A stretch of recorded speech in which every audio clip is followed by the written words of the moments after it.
years in a row. Another season, another title. Celtic are champions of Scotland again. They are formidable. Celtic are the dominant force in Scottish football. Erling Haaland! The records continue to tumble.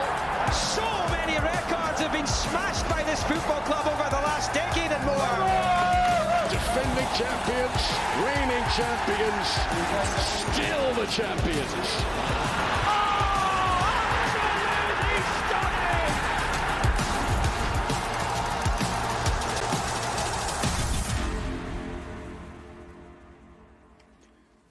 Friends, good evening or maybe good afternoon, depending where you're watching around the world. My name is Cel Spellman and welcome along to our first Matchday live show of the 2024 and 2025 season.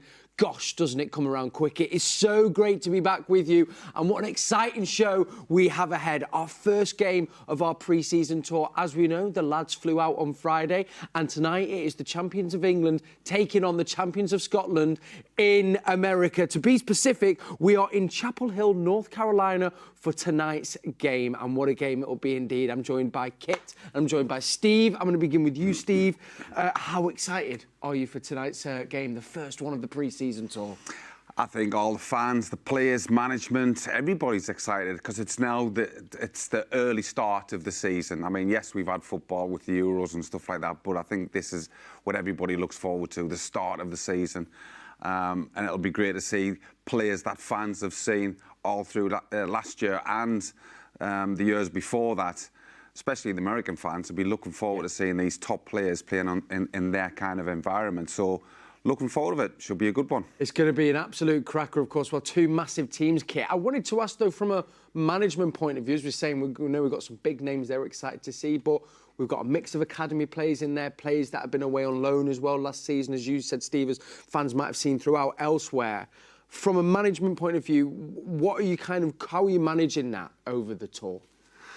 I think it's going to be a lot of game time for these inexperienced players to start gaining it. And we saw the rewards that were reaped last season with, Rico Lewis and Oscar Bob getting plenty of game time in pre-season and suddenly featuring strongly throughout the season and making a huge impact. So it's a great opportunity for a lot of people. Even then more experienced ones, someone like Calvin Phillips now starting tonight. A very important game for him. And I think this pre-season, all told, will be really important for him as well. So it's a good opportunity for people to get in Pep's eye line and make a bit of an impression. And I guess, as you mentioned there, though, having seen the route of Oscar Bob and Rico Lewis, I mean, I think Rico was even a last-minute addition to that pre-season tour. It wasn't even like he was planned. For young players to know that there is that route there, I guess it does give them that incentive and they go, well, this is possible for me to maybe push myself into Pep's plans a little bit. Well, for sure, and I think, even going back a bit further than that, they're probably looking at Phil Foden, who's obviously didn't have a bad season, did he, last year, but everyone was talking, or lots of people were talking a couple of years ago, he needs to get out on loan, needs to go and play. He didn't, he stayed here, was training with the first team squad, was sort of like nurtured by Pep, if you like, and then suddenly, the world's at his feet now, and he's made an incredible impression. So, these young players will be looking at him, and there's a genuine opportunity, genuine pathway to get into the first team. It's not going to be easy. No. Because of the quality of the player ahead of them, but it can be done. It can indeed. Well, let's see if he's given any of these young players a chance in our first starting 11. We can bring it you now, but to bring it you, we are going to bring up this little screen here, and here we go. Ortega starts in goal. Ederson is also on tour, though, of course. He is on the bench with Scott Carson, so a full contingent of our goalkeepers. Then we have got Calvin Phillips, Erling Haaland captains the side. How interesting. Jack Grealish, Oscar Bob, Simpson Puzet, O'Reilly, Luke Mbete, Rico Lewis, James McAtee and Wilson Esbrand. And, of course, as we've got a lot of academy players as well, there's a whole host of them there on the bench on the bottom of your screen. Let's then look at, first and foremost, the big man, Steve. Captain in the side as well. been looking sharp in training. He's one of the rare players that have had a full kind of time off. Really excited to see kind of him hitting the ball again and see how he starts his pre-season. Yeah, I mean, you see players doing like different things out of the season to keep yourself ticking over. I think the things that he does is kind of unorthodox. I think he's been chopping down trees and all kinds of things. I've seen him meditating in the river and stuff like that, and obviously an unbelievable environment. But the likes of him, because he's obviously not been in the Euros, you know, he'll be chomping at the bit to make sure he gets back. Obviously, the seasons that he's had since he's been at City, he's been absolutely amazing. And players like him want to be even better and better and better. And for him, this is just the start of it. I know this might just seem a silly question because it is only pre-season, but him being captain, I know we've got a lot of players that obviously played in the Euros, a lot of them still on holidays. But still, I guess a bit of a moment, pre-season or not, to be the captain of Manchester City and be given that honour, I guess. Yeah, I think to be captain of your team, you know, for any game, I think is a huge honour. You know, I was blessed to be that at the clubs that I was at. But of course, he'd be buzzing from that. You know, it's a big thing, as you said. Yeah, there's different players that's not there. But for him, he's still thinking there's still some senior players here, of course, and he's been given the shout by the manager. So, you know, he'll want to perform not only for himself and get him like match sharpness and match fitness and stuff like that, but he'll be thinking I'm captain. So it'll be interesting to see what he's like vocally. Yes. Even more so, you know, you do see him on the pitch ordinarily. When maybe the ball doesn't come to him or whatever, and movements and congratulating players for sort of trying these through balls. But it'll be interesting to see how he acts when he's the captain. If things maybe aren't going well, if things are going well, you know, if things is kind of mediocre, what does he do? Because obviously, you know, that's a captain's job to be amongst that. Ultimately, you want 11 captains. Yes. But you know, I think it'll be a great experience for him as well, even though he's so experienced. Yeah, he's never experienced wearing the armband. Absolutely great responsibility there. We can see here on the screen we've got some of our younger boys there. I think your man, young there, that's Ben Knight. He's on the bench. Jason Wilson-Esbrand there as well. I think before we saw as well Simpson Puzet, centre-half. He captained our side to that FA Youth Cup triumph at the end of last season. So he'll be starting in the middle. Really excited to see him alongside Luke and Bete. Yeah, it's a great opportunity. I mean, a brilliant season last year for the under 18s, the young teams, and did really well. The academy's very strong. We know that. So it's literally becoming a conveyor belt. It looks like bringing through really talented young players. Yeah. So. This is a huge step up for these boys though tonight, as well as they did last year. But it's something they'll be really excited for and chomping at the bit, I'm sure. Just saw Jason Wilson-Esbrand stood in the group there as well. That's O'Reilly as well. We're going to have a little a look at some goals from him in just a second. But just on Josh Wilson-Esbrand, left back, been out on loan for the last 18 months, and the reason I picked him as well is because he said in an interview, I think yesterday, you can never understand and appreciate the quality of these players and the training until you're in it. Left back feels like a position that is kind of open. Gvardiol's so great there last season, but not traditionally a left back. So a young chance for him maybe to show that he could be the man to fill that space further down the line, Kit. Yeah, absolutely. Like I say, for all these young players, but especially probably him, like I say, that left back position is one that's not maybe a natural place where we've got someone who's really established, that's their position. I mean, Gvardiol can play and did exceptionally well at times last season, but like quite new for him, I think, as well to play that position, certainly play that role, getting forward at times. I mean, I remember watching games; he was the highest player on the pitch. You know, it was incredible for him, and he's popping in, scoring goals and stuff like that. So great for him. But yeah, that left back slot is certainly one I think Pep would want. Certainly covering at least. Yes, yeah, without a doubt. That's it, a little bit of backup. Moving up the pitch, then I wanted to mention. Obviously, we've not seen him because he was away as well. I think he finished last season in West Ham. Calvin Phillips. Obviously, we know that kind of didn't quite fit into the squad at the end of last year. Is this a chance for him again, as with all these players, to go? Well, maybe maybe this is season I can play my way into obviously competing with the best in the world, but even maybe be a bit of a backup for Rodri this season? I mean, considering how highly he was rated, how much everybody was talking about him with England and obviously with Leeds and then coming to Man City, it didn't quite work for him. He wasn't getting much game time at City. It didn't quite work for him at West Ham. There was actually quite a bit of criticism towards him because I think there was one game in particular they were doing okay.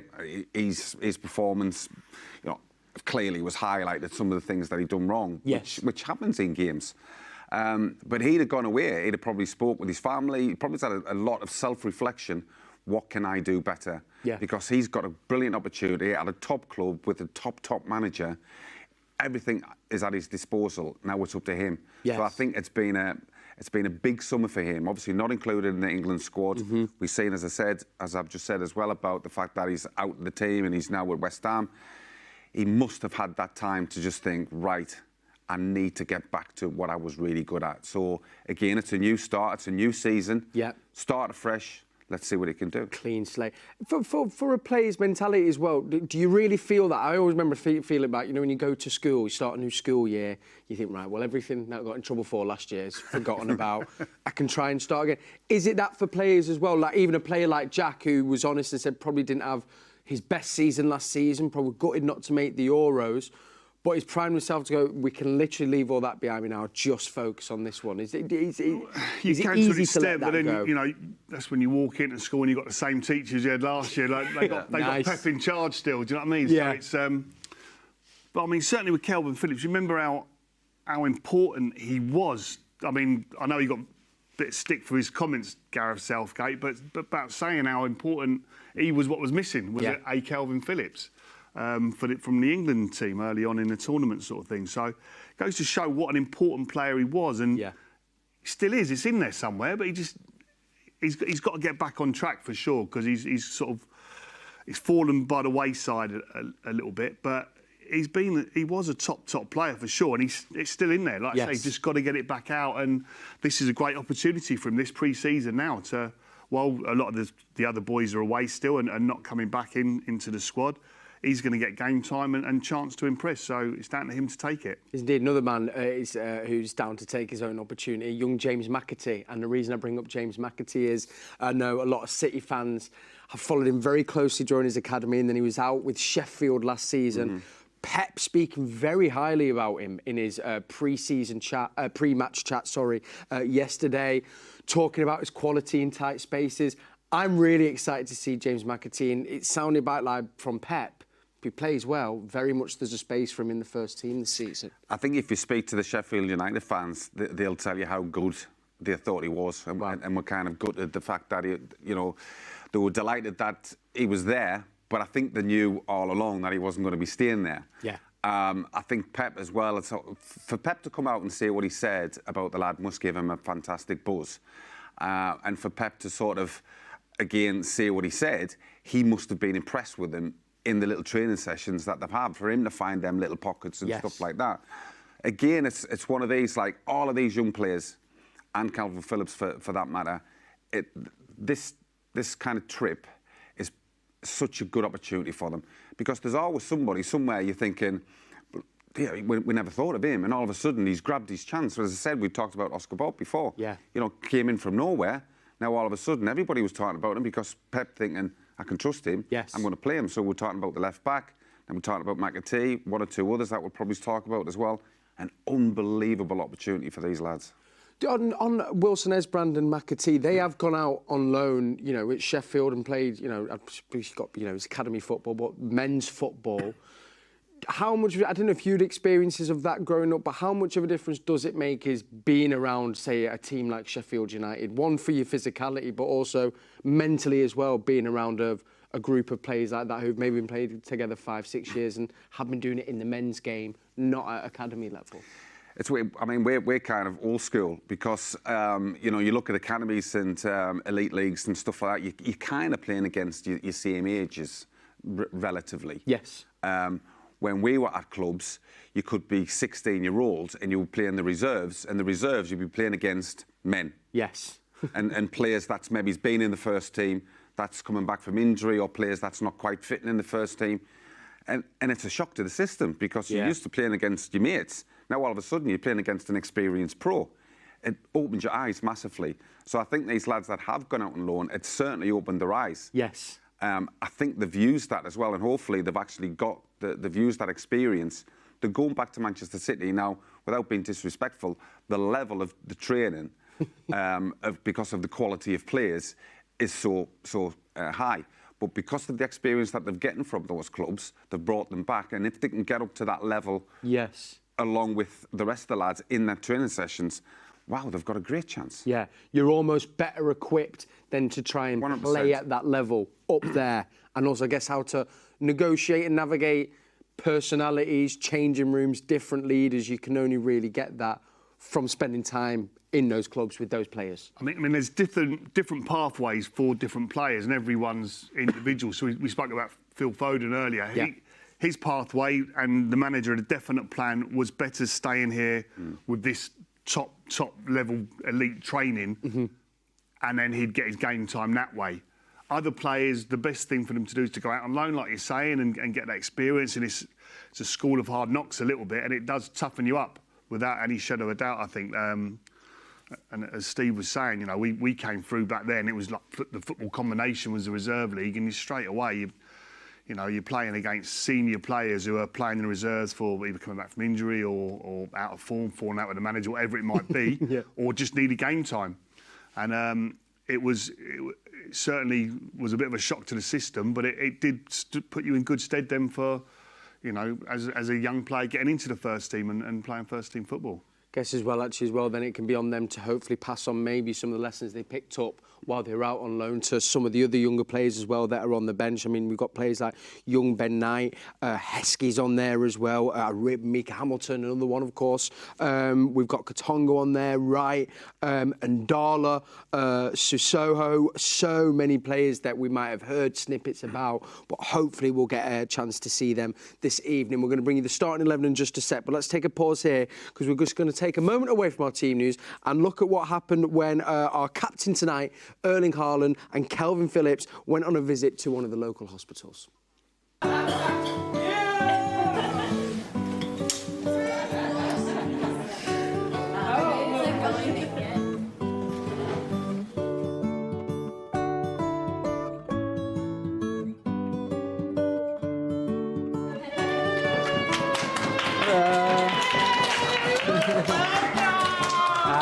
Hello everyone. Hello. How are you? I like your beanie. Thank you. How are you, my friend? All good? Hello darling, how are you? My name's Sydney. Sydney, that's a lovely name. How old are you? 8. 8. Are you a football fan, a soccer fan? I am a full-time football fan. Looks like center back at this top page. Right wing is right. Need to be striker. Yeah. I've got you a gift if you want some gifts. Yeah. Yeah? There you go. What's that star thing? Highlighter pen. Nice car you got there. Is that the one you're driving around with? Nice that. Hi. Yeah. Good day, right? Oh yeah, it's the best day. Good, I'm happy. Oh, this is the best day ever. Thank you, I appreciate it. Hello mate. How are you? Have anyone... Remember the smile, eh? Hello.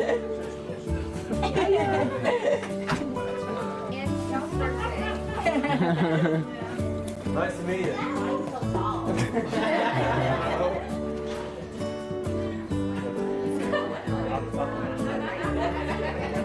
I'm with my friend over there. We're on the strikers together. Nice to meet you. Nice to meet you. Nice to meet you. Because you gave me that quarter, I'm going to give you a gift of a shirt that we've signed. Is that okay?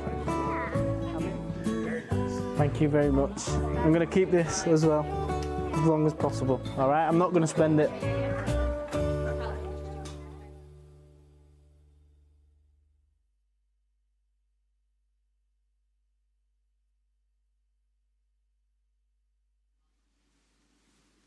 It's a beautiful little video there of some of our players visiting a hospital while they were over in North Carolina. One player we saw in where there was O'Reilly. He is on the bottom of your screen because he is starting in our game against Celtic. I'll just recap you the team news if you've just joined in. Welcome along. It's our first match day live of the new season. Very exciting. And it looks like this. Ortega in net.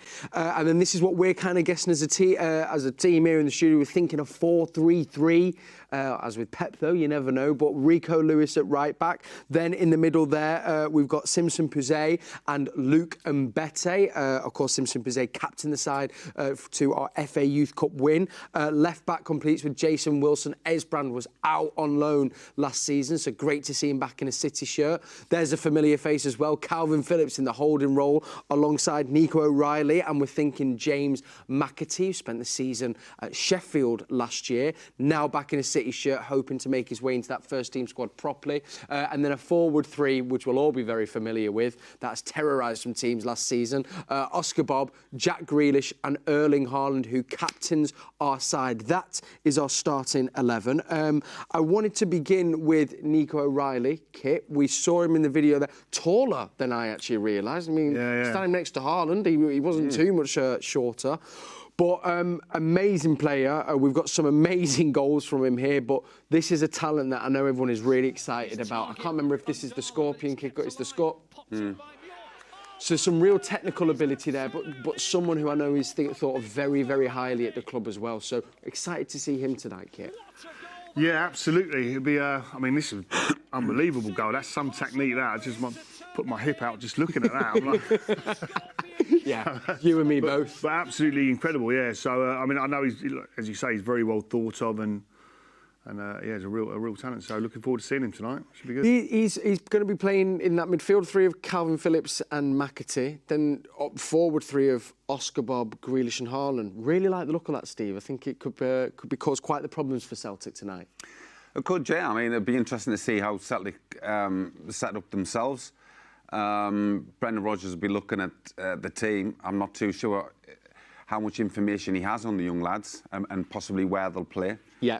So it could be a case of he looks at it, see how they set up just on kick-off, and then maybe he's arranged his team around it. But, you know, you've got players there that, because the kind of unknowns, Brendan Rodgers can set up his team any way that he wants. Because he doesn't know them, he doesn't know what to expect. Yes, he could be absolutely blown away with the quality. I mean, if you're at Man City at this age and you are the stage where you're at their age, which is basically on a first-team tour halfway across the world, you're a good player. Yeah. So it's vastly important that these lads have to grasp this opportunity, because it is a big opportunity for them. It's an opportunity for them to sort of say to the manager, whilst they might have been told one or two things about these players, they're in the front window now, in front of the manager.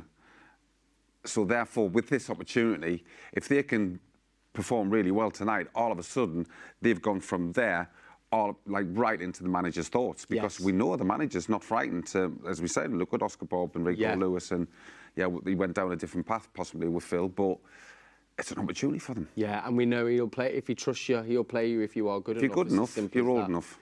And just a quick word on Jack. We have to mention him. He is starting, Kit, playing down that left-hand side. I think he's been very honest. Didn't probably get to where he wanted to last season. Pep said that he's come back in perfect condition. I know he started training before, so it feels like he's got the bit between his teeth. And I guess as a player, if you've had that, maybe a season that didn't meet your standards, you've got that incentive to want to come back and hit the ground running, which is what he'll be hoping to do this tour. Yeah, absolutely. I mean, he's such a talent and such a popular player as well. I think genuinely, like, everyone, from the fans to his teammates, everyone wants to see Jack doing well. They do. You know, and he's such a genuine lad.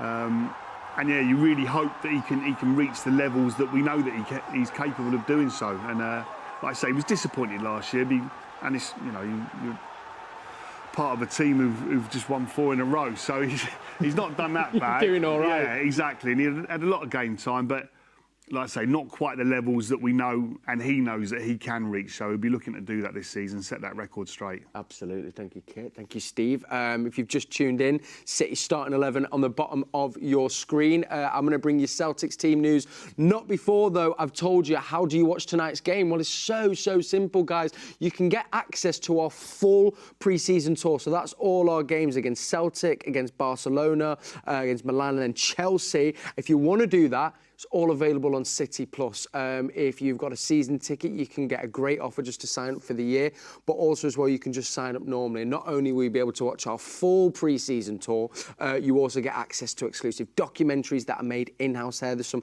brilliant exclusive shows on there. We also as well bring you the Academy games, the EDS games, and some of the women's games as well. And I think that all comes in for around £5 a month. So it's an absolute steal, if you ask me. And of course, you can get that as well on the Manchester City app. If you've got that downloaded, full details are on there. Let me get back to business then and bring you the Celtic team news. This is the side that Brendan Rodgers has chosen. Worth mentioning as well, Celtic have already had one game in their pre-season tour, which they won. So they come in maybe a little bit fresher, but straight away, big name there, new signing from Leicester. Kasper Schmeichel gets his start in goal. Then we have Ralston, Welsh, Scales and Taylor. They are captained by McGregor. They have O'Reilly, Hatate, Kuhn, Maida and Kyogo. That completes their starting 11, and of course, with it being a pre-season, a whole host of names on the bench. Let's begin with O'Reilly, probably one of the more recognisable names for Celtic. He is a Danish player. He scored 2 first-half goals in the first pre-season game, and of course, their top goal scorer last season with 18 goals. So a threat and a handful for our young centre-halves tonight. Yeah, absolutely. A big player for them in more ways than one, in stature also. And he was someone who's linked with a move away. And I think Celtic really fighting to keep him at the football club. So he's a very important player to them. They'll be pleased. It looks like he's going to stay now. So that will be a big boost for them, I think, going into the season. And Brendan Rodgers will be very happy. But he's a really good player. And and certainly someone left to be watched. And I think, like I say, it's a young back four he'll be coming up against, so it's important that job Wright-Phillips does, sitting just in front of them. I think he's got a lot of responsibility tonight to keep them protected, to look after them boys just behind him. Yeah. Just wanted to ask Steve, actually, we just saw, and you mentioned as well, Kit, Brendan Rodgers, so he's returning to Celtic. Obviously, he won the league last season. We all know how great of a coach he is, but obviously as well, to be coming back to Celtic and hit the ground running, he'll have been delighted. How impressed are you with Brendan Rodgers and what he brings to any club as a coach? Well, he seems very tactically switched on. He seems to get the best out of his players for wherever he's gone. I mean, obviously, there's huge pressure as a manager if you go to Celtic, and that is to win the league. Yeah. At least win the league, as well as the cups and stuff like that. And to be fair to him, he's done it because. Yeah, I mean, people will just talk about really there's just the two teams with themselves and Rangers, but to keep on top of the boys, because it would be so easy for them just to sort of take the foot off the gas, if you want, against, again, without being disrespectful, the lesser teams. Yes. But that's why it's so important to keep on top of the players so they don't do that. But also you need the players to keep on top of themselves and everybody else to do that as well. But I think he'll be looking at this because that is a strong Celtic team. I think it's probably the strongest they can put out, yeah. And it might just be me, because I'm quite cynical at times, but I think he'd be looking at this and thinking, you know, everybody talks about how do you think Celtic would do or Rangers would do if they come down in the Premier League. Yeah. And Man City is the team in the Premier League. They've won it 4 in a row. He'd be thinking, do you know what, I'm going to try and make a statement here. He has to realise that, you know, half the team is young boys. But having said that, they're in the Manchester City team because they're very good players. Yes, yeah. So he's not looking at it like that, the young boys. He's thinking, well, the Manchester City players. You know, if you're there, you're good enough. Yeah, absolutely. But he'll be wanting to try and put a little marker down. But I think for Pep and seeing his interview, and of course you want to win your pre-season games. I think for me, the most important thing is everybody gets a good run out. Everybody gets that, what they need out of it. But I think what's absolutely paramount is make sure nobody gets injured. And is that sometimes, you know, kind of set out behind the scenes, you know, actually going, right, well, this player, we need to, his fitness, do you know what I mean? So for his game, we want him to be doing his doggies up and down the pitch or running more. we want to try something tactically with that player. And so do they kind of have specific plans and roles for each game? Well, I can only speak from my point of view. Yeah, there was always different things. I mean, just say if there was the full-back. Listen, this game, what I want you to try and do is, yes, obviously you've got to do your job, which is defend, but I want you to try and, can you overlap as many times as possible? Yes. You know, can you get those runs in? And then when you've done that a couple of times, can you kind of underlap or come inside and stuff like that? And obviously your centre-halves, I want you to try and win as many headers as you can. Get in front of the centre forward. You know, don't let him bring it down on his chest. Loads of little different things for every individual player. And as I said, yeah, of course you want to win the game. Yes, you want to play good football. But believe me, there'll be balls going astray and stuff like that because it's the first game. But ultimately, lads just want to come off there. They've given it however long, 45 minutes, 50, 90 minutes. There's no injuries, and then you can build on that fitness. And just as this pre-season goes on, you're getting fitter, stronger, quicker. Absolutely. Sorry, Kit. No. The pre-match press conference, he was asked a question: "What do you want to get out of this tour?" And his first thing was no injuries. Yeah. Which, you know, so it's pre-season is massively about the fitness element, the conditioning element. There's a technical side to it too, for sure, and things have been put in place. But this is mostly about the fitness side of it, for sure. Also, a big name that we said at the start of their starting 11, Schmeichel, brand new signing for Celtic. It feels like quite a coup, to be honest with you. We know how good he was at Leicester. Were you surprised by the signing? What will he bring to the Celtic side? No, not particularly surprised. He's a great signing for them. I think he's sort of following in the Joe Hart footsteps. You know, a great goalkeeper for City, went up and did an absolutely fantastic job for Celtic, and was sort of loved by both clubs. And I think Kasper Schmeichel will be the same. You know, he'll go up. He takes a lot of experience, a lot of quality up there, and I'd expect him to make a big impact and to do really well for Celtic. So I think he's an absolutely fabulous signing for them. Is there that's a Kyogo, I think, there on screen for Celtic, another player who bagged a few goals last season. Is there anything in the fact they're a game into their pre-season? Will it just mean, Steve, they're just that little bit, maybe a bit sharper? Yeah. Tiny bit fitter, maybe? Just that tiny bit. I mean, but that tiny bit can make a big difference.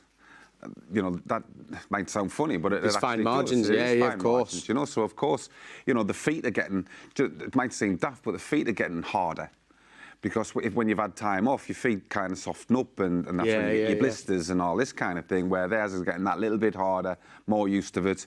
You know, when they're blocking balls, normally 10 games into the season, as a centre half, when you're stretching and a ball hits you in the side of the leg, it doesn't hurt. Yeah. At the start of pre-season, it does. Funny enough, somebody hitting the ball as hard as I can, it hits the inside of your head, leg, it hurts. Yeah. But yeah, just little things, because they've had that, some of the players would have had 45 minutes, a little bit longer, as I said. They're just that tiny bit ahead. But again, still for them, the man, Brendan Rodgers, will be thinking exactly the same. Listen, it's another game. Can you push it a little bit further? Can you do an extra run? Can you do an extra bit of this, extra bit of that? But ultimately, look after your body, make sure you're okay, and everybody comes off fit and well. Wanted to ask as well, Kit, and I feel like we ask this most pre-seasons now because the calendar is so intense. They are used to it, but how difficult is it for Pep and the players that come in a little bit later, that they don't get that pre-season, or they might come in just for the last few days? It does seem to set the players back, but also us back a little bit, that we don't have that full squad to practice with and play with. Well, a pre-season is so important, but it's getting that balance between then the long season they've just had and being away in the Euros or Copa America, whatever, these boys, to then come back too early is going to cause its own problems itself. So getting the right amount of rest, and then doing the right work in pre-season to build that robustness, because it's then another long season and we don't have the biggest of squads. No. So everyone's got to be robust and be able to play a lot of games. And that's when your fitness conditioning guys really earn their money and make sure everyone has the right programme. Although it's a team game, they've got to make sure everyone individually is right going into the start of the season, so they can last the whole season. Like I say, robustness is the biggest, most important thing that needs to be built. I think Pep has said as well that I think we're lucky that we seem to have one of the best fitness and physio departments in world football with the little injuries that we have. We can expect, probably watching it, you know, there might be some people out there watching maybe the first City game or the first pre-season game. It's not going to be, you know, like we're starting the Premier League. We're probably going to see as well, Steve, players only playing 40 minutes, a lot of substitutions, but that's what these games are for, isn't it? Yeah, 100%. Yeah, it's just, you know, of course, a lot of the American fans, they might be expecting a Premier League game. It's not going to be a Premier League game. I mean, first and foremost, Celtic don't play in the Premier League, but you know what I mean? I think they're expecting that kind of intensity. It's not going to be like that. Players know themselves, they're thinking, I'm not going to go and sprint over there this one, I might do it the next one. And the players are looking after themselves because they know their bodies. Yeah. You've got all the sports science is absolutely incredible now, but players know, I know my body inside now. Kit'll probably do the same. And I know mine's when I was kind of doing the pre-season. I knew what I could do at that point, and I knew what I couldn't do at that point. Yes. I knew it was a building process. So I think that the fans will certainly enjoy it, and of course they'll love seeing, you know, players like him, you know, because he gets beamed around the world 24/7. Yeah. And just to see him live in action, I think that it'll be a massive thing for them. But I think they've also got to expect that, you know, the players will just be building into it. You know, it'll be crazy to go off for 100 miles an hour because that's how you're going to get injured. So, you know, I think they'll see good football, but not what they're expecting. Yes. Because they're nowhere near that yet. And it also builds a camaraderie. I mean, I think Pep even attributed, I can't remember if it was this season or last season, we did a week away. It was this season when we did the Club World Cup and talked about getting that week away in 2 weeks together as a team. Also has a massive impact. You know, forget all the tactical training drills and forget the drilling of the fitness or whatever. Just getting a squad that can spend time together actually gives the team so much spirit that they can then use in the season. And I know Pep kind of attributed a lot to them 2 weeks they spent together. Well, it's massive. If you want to be successful, you need that camaraderie and team spirit. And you see some of the behind-the-scenes stuff, and the guys genuinely like going into work every day. You know, and that's a massive thing. Because, you know, I've been at clubs, I'm sure you have, where the atmosphere is not so clever and it's not so good then. It becomes a job then, and it can be quite hard work. But ultimately, I think all the most successful teams, which obviously we are, have that as well. And there's a good environment and a good atmosphere and a real sort of like collective togetherness, which is really, really important. And it's easy to say about that, but it's difficult to create. You know, there's got to be a bit of thought behind it, and Pep's the master of that as well. You know, as much as tactically on the pitch, make sure it's the right environment for everyone to flourish and grow and learn and develop. It's that sort of environment, and you can see it a mile away, and it's so important. The daft thing is, you know, on like trips away like this and having a teammate. You've got a teammate, but I've got players that are still so like really, really good friends with me that I had from back in Man City days or back at Newcastle days, and Kit'll probably have the same. You know, the bonds that you have for the rest of your life. Yes, yeah. And there is a balance as well for the manager, because yes, he wants to take the lads away and you have that break and get together, and it's brilliant to have, but also there's a fine line. It not being too long, because then you get sick of each other and you get on each other's nerves. It's a real balancing act. It's that balance, but it is an eye-opener for everybody to see my teammates who I see every day at training, but I'm not with them 24/7. Where they are now, you're with each other 24/7, and some lads come out of themselves and they end up being great lads. Some lads that you would probably expect that won't be bubbly, probably is not. Yeah. And then you get to find out really what everybody's personalities are, which helps massively. I've never even thought of it like that. Obviously, you do when you're with people 24/7. That's when you get to see the real them, which some of them might not have seen. And fascinating. I wanted to bring up, and we didn't see him before, but hopefully we might be able to bring up a shot of him. Our keeper that starts today is Stefan Ortega. Ederson is on the bench alongside Scott Carson. You can see our starting 11 on the bottom of your screen. I mean, up there with one of the saves of the season, and just how good of a backup was he to Ederson, and also actually just how good of a keeper is he? Because there seems to be no fear when he goes in there if he has to step in for Ederson. I think we discussed it a good few times last season. I mean, this was I mean, defining. And it's ridiculous how you can go all the season and pick up the points and the wins and the draws and the losses, and it could have possibly come down to that moment. And he saves it. I mean, you look at Pep, his reaction. That's exactly how everybody felt, screaming at the TV. I was listening to it on the radio driving back home, and, you know, you kind of, your heart's in your mouth. Yeah. But, obviously, there's been speculation about Edison as well. But again, what you've just said, every time we've done these and we found out Ortega's been in, we've gone, excellent, no problem. Sometimes you don't have that. You know, fantastic goalkeeper, commands his area really well, distribution on the ball is absolutely brilliant as well, good shot stopper, a goalkeeper which, when you look at it, let's be honest, he was at any other club, he's a guaranteed starter. 100%. And I guess, though, then, which we know is very important to City's smaller squad, though we talk about competition for places, that is what is going to be keeping Edison on his toes, and he knows that he can't have a bad performance or let his standard slip, because you've got Ortega Moreno waiting in the wings to come on in. Absolutely. And like you say, when there was talk of Edison potentially going, people talking, well, just Ortega steps in. You know, it wasn't really much of a sort of talking point or a debate, really. Everyone seemed quite comfortable with that because of the quality of him.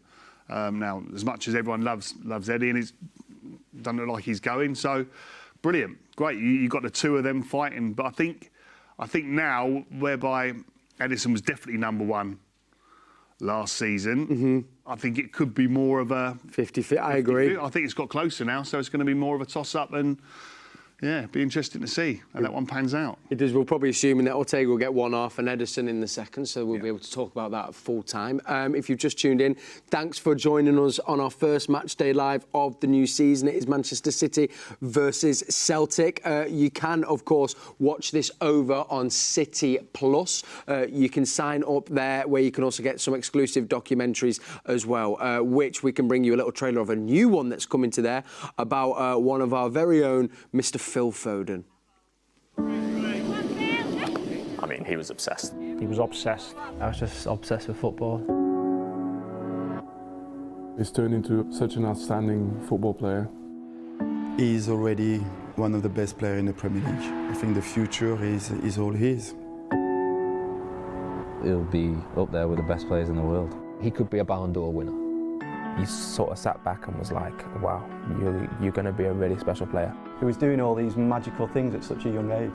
Phil was the smallest one, but if he was on your team, you knew you were going to win. He can be running for 90 minutes. He doesn't stop. Phil, in that game, was just... he was the most Brazilian player on the pitch. Genuine love for playing football. Whatever he wants to achieve, he can get it. He's just a lad from Stockport. Statue next to yours as well. You probably have a whole stadium for him.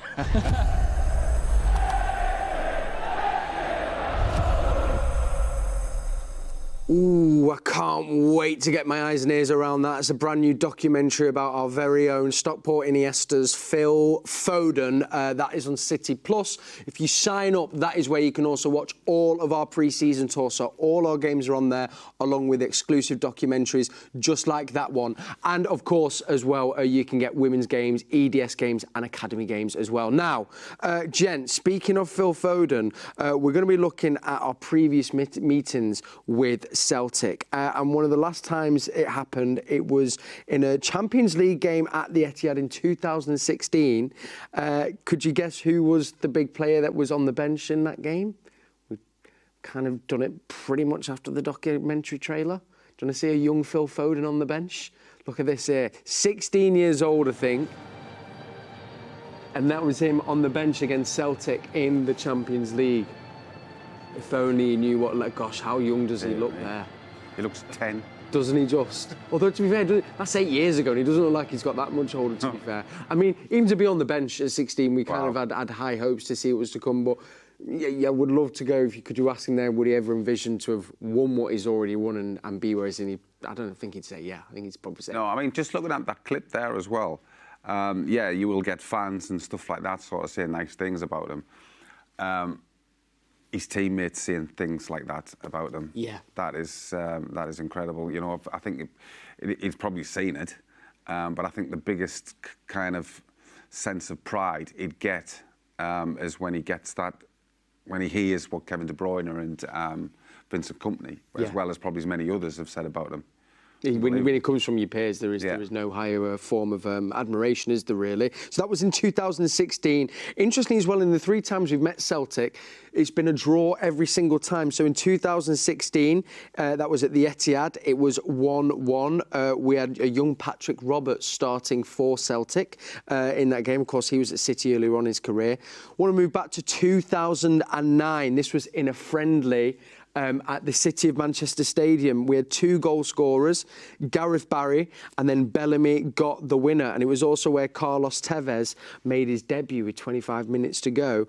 Interestingly, Gareth Barry's just returned to football. Did you see this? No. You heard about this? He has joined the 11th tier of English football. It's a team in the Midlands. His friend is the manager and has signed him up to start playing again. So do you reckon you'd have that in the locker? Gents, if you got a call up from a friend, Kit? Not in my hips, no chance. I certainly wouldn't be doing one of those scoring kicks, I tell you that. Yeah.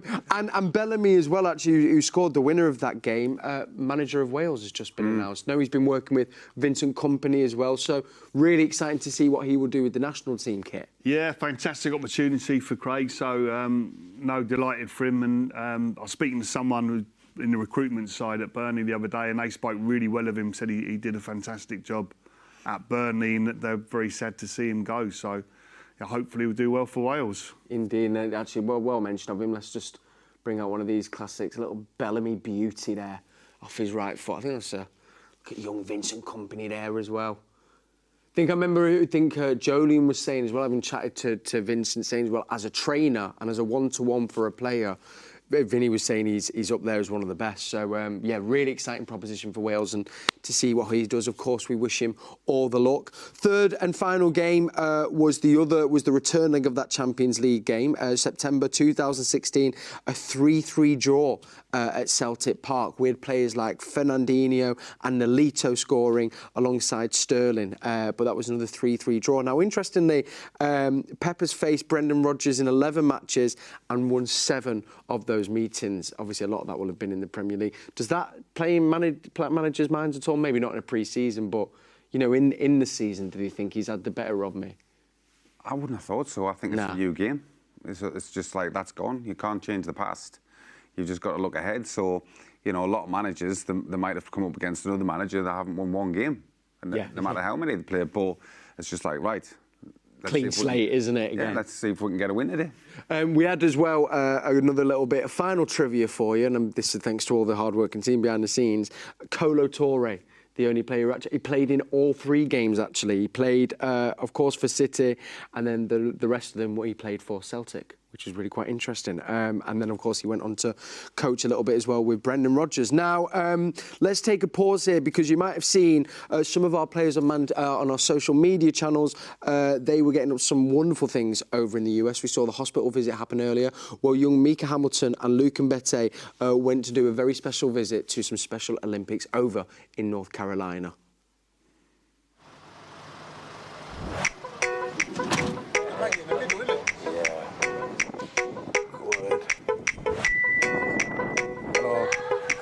Good, how are you?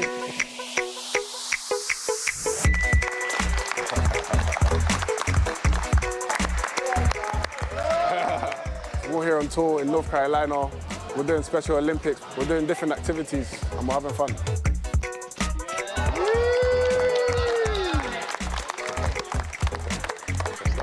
Everyone, yeah. Show me one skill. Yeah, it's always good to give back to the community and just, you know, meeting new faces, seeing new faces, kids happy. So it's beautiful to see. The mission of Special Olympics is to provide year-round sports training and athletic competition in a variety of Olympic-type sports for children and adults with intellectual disabilities, giving them the opportunities to develop physical fitness, demonstrate courage, experience joy, and participate in the sharing of gifts, skills, and friendships. Yeah, you got a partner? Oh, they definitely appreciated it. Some of them said thank you 5, 6, 7 times. Lots of high fives, lots of smiles. They loved it, yeah. Yo, I saw that score, man. Well done. It's important for my son to be active, and playing soccer is one of the ways he can do that, and he's very excited to be here today. My man. I absolutely love what you guys are doing, and being involved in the community, spending time with the kids here is amazing, and it means a lot to us as parents and to the athletes. He asked me for my favourite player. Do you know who I said? I said me. Yeah, he said you. My favourite player is him. Ah, stop it. Should we do 3, 2, 1 City? City! This is your height, isn't it? Yeah. Yeah. Best piece of advice I'd give you: have fun, play with a smile, and just work hard. Thank you. Thank you very much. Okay, do you want to go? Good to see you. You too. Good to see you.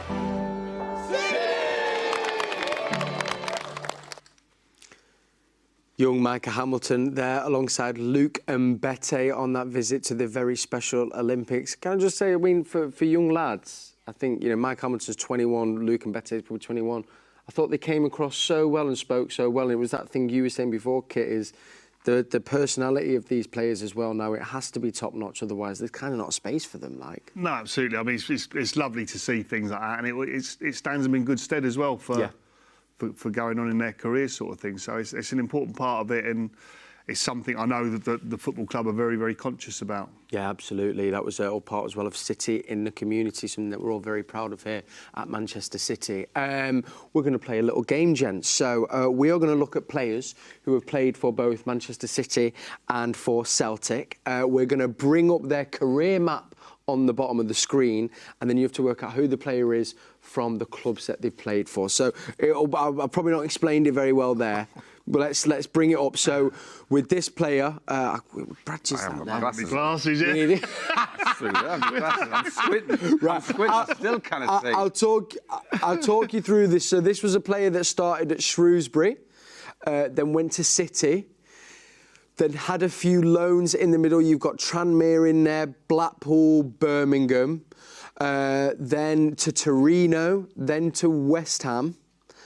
Then we have the move to Burnley, Spurs, and then Celtic. That is tough, by the way. I'm trying to think who...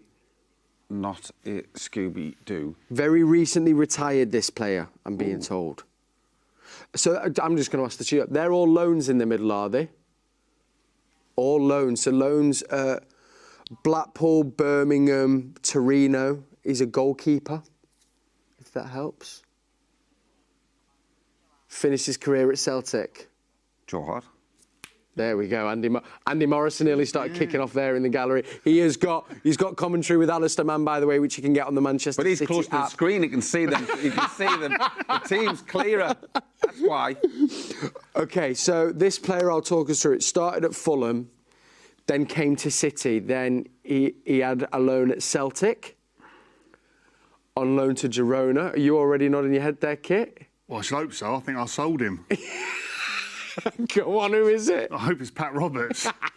It is indeed Mr. Pat Roberts. Where did you sell him? You sold him from? From Fulham. From Fulham. Yeah, I was manager of Fulham. Of course, gosh, yeah, I forget, was that time?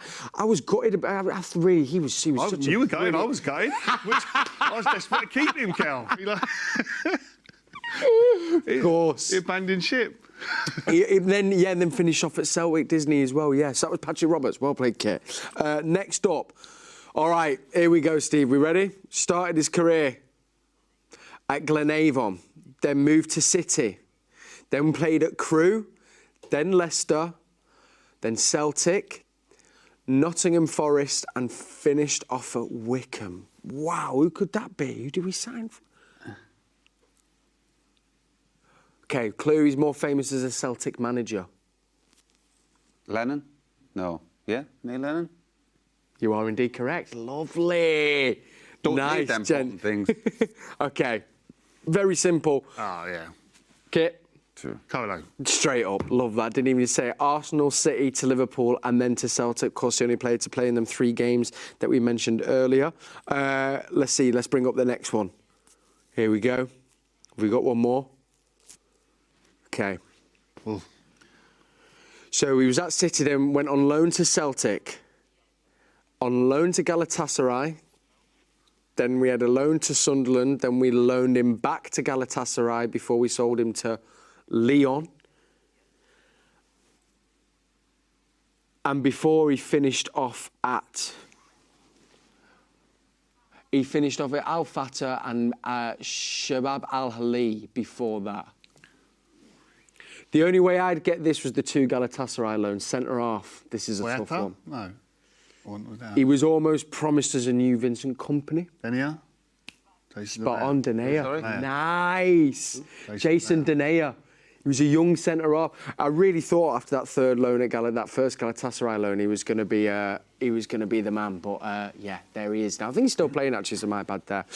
Right, let's throw over to FG. They are live over in North Carolina. He's alongside Joleon, Lescott, and Shaun Wright-Phillips.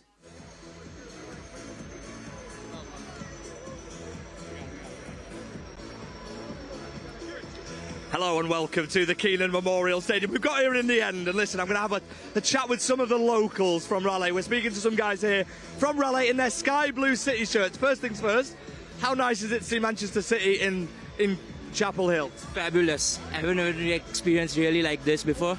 It's the really enthralling experience for me. Who are you most looking forward to seeing? Erling Haaland for sure. And obviously we're playing in the US tour. We've had loads of things going on, loads of cool activations. Have you managed to go down to the merch shop and get some exclusive merch? Oh yes, I was there for the welcome party and I was there for the pop-up events as well. So I attended all the 3 days. And what about the turnout? Like, what's it like for Manchester City fans at the minute in the US? Because it seems like we're growing so much. Yeah, it's good. And to be honest, this is the first day for the tour and it's the first event, so it's really good.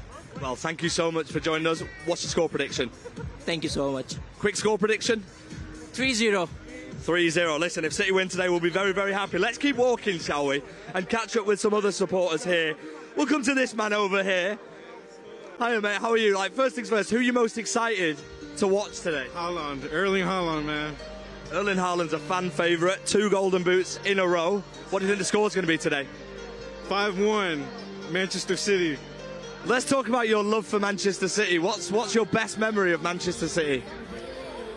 Winning every Champions League. Honestly, winning every Champions League.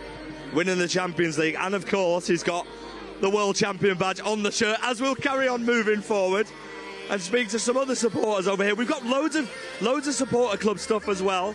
Let's have a quick word. What do you think the score's going to be today? 2-1 Man City. And who are you most excited to watch today? I got Oscar Bob. We've got a fan who wants to watch Oscar Bob. What do you like so much about Oscar? He's young, he's fast, dynamic. Well, listen, I hope you have a great day, all right? And what's really good here, Manchester City are a big club, all right? And City fans watching this, especially the ones from back in the day, we've got Greenville Citizens, the official supporters club here. We've got Chicago, Man City. We've got people travelling around all around the place, and it's so nice to see. The atmosphere in the stadium is so good. It's sky blue, the seats are sky blue, and it's almost like there's a hint of the Etihad here. It's a really good atmosphere. Let's head back to the studio. Oh, FG, great to see you, mate. Thank you for that. So he's bringing us live reports from the stadium not long until kickoff. And don't ask me where Joleon and Shaun got to. They were meant to be with us. I've heard the busy schmoozing. Too big time for us here on Matchday Live, but don't worry. I'll be having words when I speak to them, when we can find them. They've changed them too. They've changed. They've gone big time. Listen, we're keeping it real here in the studio with Steve and Kit. And listen, not long to go before we hand over to Alistair Mann and Andy Morrison who have your commentary today. Remember, you can get that on the City app. That is also where you can sign up to watch all of our pre-season tour. You can also get all of that on City Plus. It's just a subscription fee a month. You'll get the 4 games of our pre-season tour along with documentaries and then access to our academy games with our EDS, under-18s and our women's team as well. So, gents, I mean, this has flown by. I forget how quick it goes. We're going to bring up the starting 11 on the bottom of your screen now, run you through it quickly. Ortega, Rico Lewis. Then we've got Mbete, Wilson, Esbrand, Calvin Phillips, young Nico O'Reilly there, James McAtee. I'm so excited to see him Oscar Bob, Jack Grealish and Erling Haaland and Simpson Pusey as well in the middle. Of course, captained us to that FA Youth Cup win. Sorry, I missed him out there. Thoughts on what you'd like to see today and maybe a prediction? And I say, prediction lightly because it's pre-season, so it's not officially counting. I mean, I can give you a prediction. I have to be honest. I think it's irrelevant. Yeah. It's nice to obviously get a win and all that kind of thing, but I think it's just a case of getting a run out and everybody getting fit and staying fit. It'll be interesting to see where the lads are. Yes, it's the first game, but whereabouts are they? Because you can start your first game and you can be all over the place and scrappy and stuff like that, but I don't expect City to be that. I think they'll still be of a very, very high standard. As I said, they'll not be quite there at the pace of it and stuff like that. Certainly might slightly be a little bit ahead of them. But I think 2-2. Nice. For me, I think I'd go for that. I think they'd be quite happy with that as well, and I think City will be. But as I said, ultimately, Pep will be more interested about, is everybody okay after the game? Absolutely. And Kit, what about for yourself? I mean, chances are it's almost going to be like two separate games. I think that starting 11 will probably play 45 minutes first half, and then probably the wholesale changes at half time. So it'll be a completely separate game, if you like, really. So, and I think, all due respect to the young boys in the second half who come on, it's going to be more focused probably on the first half and the senior players. But yeah, you just hope that it's an entertaining game, a few goals ideally, but it's, as Steve says, it's actually irrelevant really what the scoreline is. But Pep being Pep, he won't want to lose because he hates losing. So yeah, I mean, I think just the history about all the draws. I'll go with a draw, score draw, and that's it. He'd be well happy with that, walking away, no injuries, as Pep says, and that's it. And a score draw. No injuries, score draw, goals for the fans over in America, goals for us. Job is a good one. Right, come join myself, Steve and Kit at half-time. I'm now going to hand over to the legend that is. Can't wait to hear his voice again. He's back, Mr. Alistair Mann, alongside none other, club legend, Andy Morrison. Well, thank you, Cal. I'm not sure where I go with that, apart from to say thank you for calling me a legend. I thought you were referring to Andy Morrison there, who is indeed alongside me this evening. So, just 59 days after the FA Cup final, here we go again, as City's pre-season gets underway here at the Keenan Memorial Stadium in Chapel Hill, North Carolina. Some 3,800 miles away from the Etihad Stadium. The opponents, though, are from a little closer to home, as Celtic are the friendly foes, which means it's a meeting of the champions of England and the champions of Scotland. It's the time of the year when you build up fitness and begin the process of sharpening up, ready for the real thing, which comes up in less than a month's time. But with the vast majority of the first-team squad having been at the Euros, of course, which only finished 9 days ago, it is also an opportunity for many of the academy players to impress Pep Guardiola. Mindful, of course, that the likes of Phil Foden and Rico Lewis both did exactly that on pre-season tours in summers gone by. It is a warm evening. Of course, back in the UK, it's the small hours, or about to be. It is some 5 hours earlier in North Carolina, in eastern USA.